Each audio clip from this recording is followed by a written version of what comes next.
Welcome to the Find Your Feminine Fire podcast. I'm your host, renowned sex and relationship coach Amanda Testa. And if you are looking to reclaim your sexual desire, take sex from a to-do to something you look forward to, and enjoy deeply connected relationships without adding more to your already full plate, then you are in the right place. Listen in to discover how to fan the flames of your feminine fire, fall in love with your sensual self again, and experience intimacy like never before, all in a way that feels really good to your system. Make yourself comfortable and enjoy the episode. Hello and welcome to the podcast. It's your host, Amanda, and we are on episode 3 of a 6 podcast series on creativity, sex, and power. And today we are talking about creating new pathways and setting healthy boundaries. If you want to get all the materials, then you want to go to amandatesta.com/create, and you can get all the podcast episodes with all the bonus materials in one place. Make it easy on yourself. So you can go to amandatesta.com/create. And in this episode, we are going to be talking about neuroplasticity and creating new neural pathways, the power of trying new things and novelty in both sex and creativity, and the importance of healthy boundaries in protecting your creative and sexual self, identifying and communicating your boundaries, and how that really helps enhance intimacy and creativity. So we are going to dive on in. So why is neuroplasticity such an amazing thing? Oftentimes we get the idea that we can't change or that we're just stuck the way we are. However, the good news is that we do have the power to change because we have neuroplasticity, which means that our brain can be rewired. And when we are able to incorporate things into our lives that enhance neural flexibility, this is why practices and doing things that light you up are so important. But I get it, because oftentimes when we want to try new things, there is a lot of fear and resistance a lot of the times, right? So that's normal. Nothing to get too worried about because there's great strategies whenever we want to overcome something like fear.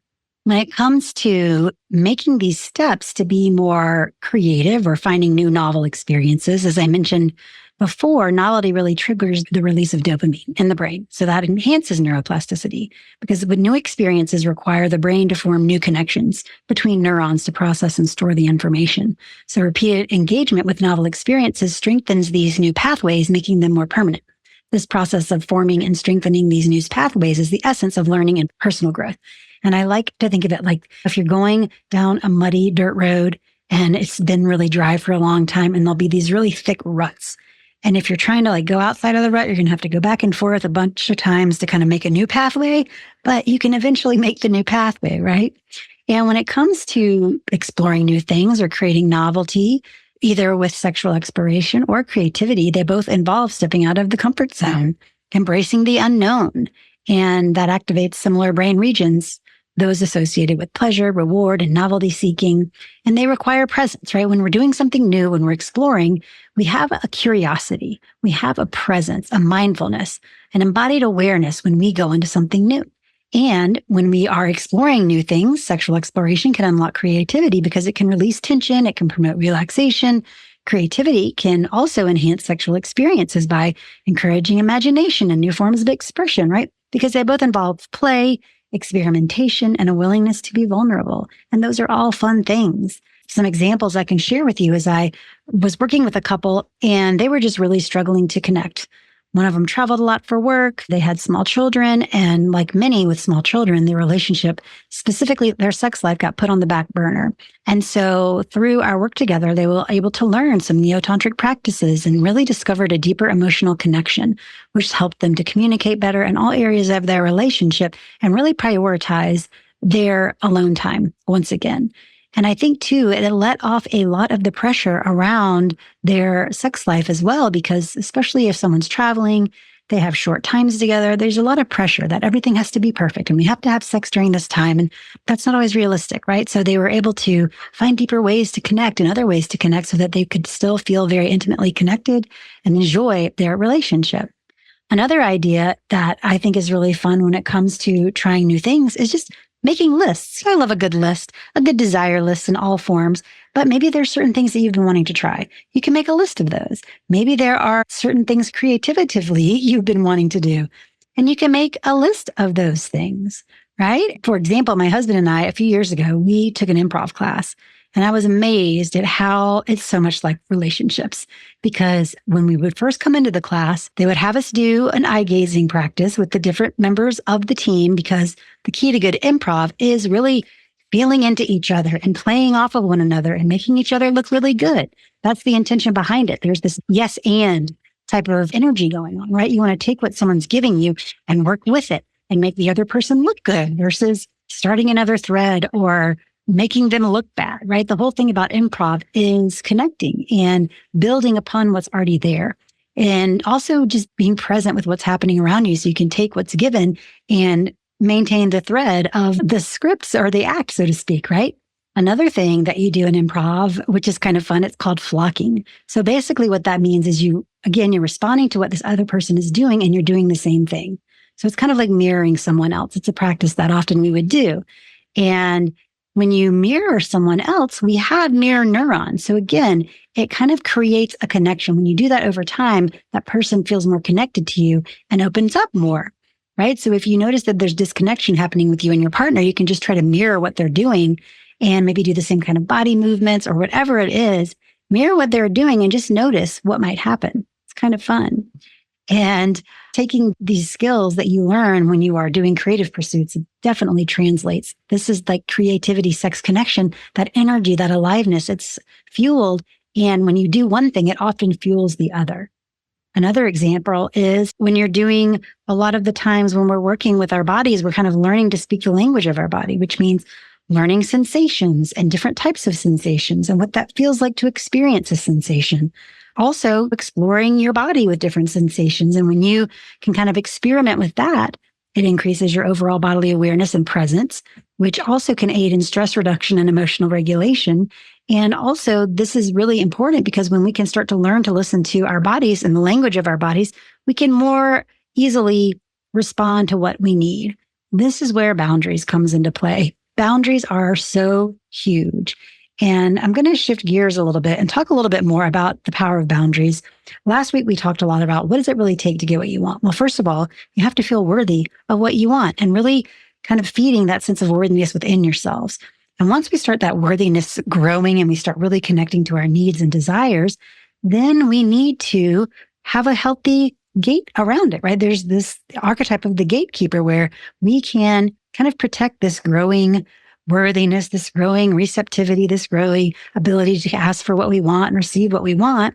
And we also need to put boundaries, right? So we can name what is not welcome in our space, that we can admit what makes things really hard or feeling unsafe or unsupported, or that we can say no to everything that's draining your life force away. And then from there, when we feel like what we don't want, that can often help us pinpoint what we do, right? We have to be able to sense our limits in all ways, our emotional limits, our physical limits, our mental limits, our interpersonal limits, and be in alignment with those limits, right? We have to be able to sense what we need. And when things aren't in alignment with that, we have to take action. We also, when we have a healthy gatekeeper, when we have this healthy feeling of the things that are feeding our aliveness versus the things that are depleting us, then we can more easily kind of feel like, okay, what are the things that I'm drawn to do? What is actually my body moving towards? Or what are the things that I don't want to do? What am I pushing away? What am I shrinking back from?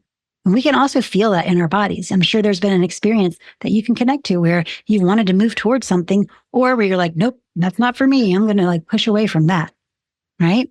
And the more that we can grow this boundary part of us, the more that we can make decisions on our behalf, that we can create limits and protect ourselves, the more we can provide for what we need by listening to our needs and meeting those things, taking responsibility for things, being responsible for how we relate to others, all the basic needs as well.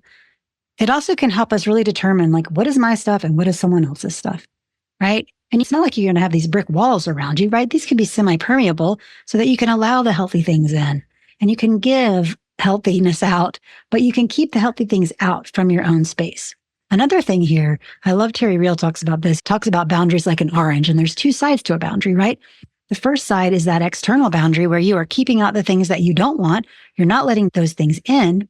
This specifically comes in really handy if you have maybe a partner who is bickering with you or trying to poke a nerve, or if your children are poking your nerves. You can kind of put this boundary shield on where you could just imagine everything coming in is like bumping off, like the skin of an orange, or like it's just bouncing off like raindrops on a tent. Like you're not letting those things in. You have a boundary. You're not letting that stuff in because you know that it's not true. That's their stuff, not your stuff. Second part of that is on the inside of the orange, there's that white pith. So we also have to have boundaries around ourselves so that we can contain ourselves as well, right? We have to contain ourselves. If we are angry and want to yell and hurt someone else, we have to rein that part of us in. We have to also have healthy limits around ourselves. And these are the kinds of things that we learn when we start to really look at boundaries. This combination of receptivity, non-rigid protection, as well as really understanding what's ours, what's someone else's, and how can we share our health with one another. It also helps us be able to negotiate with others. So a lot of times in our lifetimes, we might have had experience where we haven't had good boundaries set for us or modeled for us. We haven't been able to have our needs met to the way we want. We've been exploited. I mean, look at this culture. There's so much exploitation instead of being protected, right? There's a lot of taking. Our energetic boundaries, our physiological boundaries, all these things can be challenging, right? And exploitation, that's the experience of being taken from without consent. So how do we heal this as we go back to tuning in? What are the healthy needs that we have? How can we work with our body to repair boundary violations that have happened in the past? This is a lot of the time the work that I do with clients, because sometimes it does require one-on-one support. But even just kind of letting your body complete any kind of incomplete experiences that you are maybe still holding on to by saying no to what's not in service of your growth or thriving or safety. And oftentimes, I know for many women, there's a lot of pleasing, which can embody flimsy boundaries, right? Well, if I tell someone no, they're not going to be happy with me. I can't say no to that. I have to do this. And then again, that leaves you feeling depleted and resentful. On the other side of that, you could have like tooth firm boundaries, impenetrable boundaries, where you are walling yourself off to any parts of yourself. And that's like as a defensive mechanism, right? Where you are just self-isolating, or that you are always on the attack, or always looking for someone to do you wrong, or if you can't trust people, they're just going to screw me over, that kind of thing. I'm not going to let anyone borrow from me or into my heart, so I don't have to deal with the hurt. So again, like last episode, I talked a lot about how we take care of our needs, how we tune into our desires, and why that's so important. So you can go back and listen to that episode to learn more. But also we really want to allow ourselves to feel that boundary of like, what does a yes feel like to me? What does a no feel like to me? And playing with that. And there's ways that you can do that. So how do we do this? Well, first of all, we have to feel into that sense of when I'm feeling really good, when I'm feeling aligned with something, when I'm feeling like, okay, all signs are pointing to yes here, and my body is literally moving towards something, what might that be like? What might that experience be like? Is there an experience that you can connect to for yourself where that has been the case? Maybe just take a moment and tune into what that might be, what that might look like. I can think of a recent example. You know, my husband had a trip to the beach, and my daughter and I had an opportunity to join. And so I just remember when he mentioned that, immediately I was like perked up in my seat, and I'm like, ooh, yes, I totally want to do that. I love the beach. My daughter and I love to play on the sand, and it felt like perfect timing, and everything was aligning, and it felt like such a yes. I even noticed like how open and receptive my body was to this offering. So that's a good example of what a yes might feel like for you. And then maybe what might be a no, right? What might be the feeling of a no, or what's something you're definitely a no to, or something that you are definitely moving away from. And sometimes we know this by when we've said yes and we really meant no, right? And that's something to really start to note. I can give you a great example from today, because as many of you know, like parenting in the summer, there's many ups and downs of that. But today I was begrudgingly going to take my kid to the roller rink so that they could play with their friends and I could work. And needless to say, the roller rink was closed, so we didn't get to do that. But I just, even the whole thing, I'm like, ugh, I don't want to do this.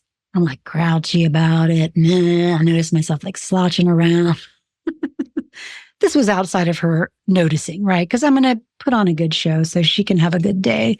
But at the same time, I was not happy about it. And that's the kind of thing where if I was doing that every single day, there'd probably be a lot of resentment, right? There's got to be some type of cooperation and give and take when it comes to planning days, when you have numerous people that are all living together in a home. But I can tell you, for example, like another no that I'm truly a no to that I really embody is there are certain times of the day where I'm like, I am not going to work during this time and it's not conducive to my family. Rather, my core values is love and connection with my family. And I know there's certain hours of the day where I'm really needed. And I find it really important to prioritize that time.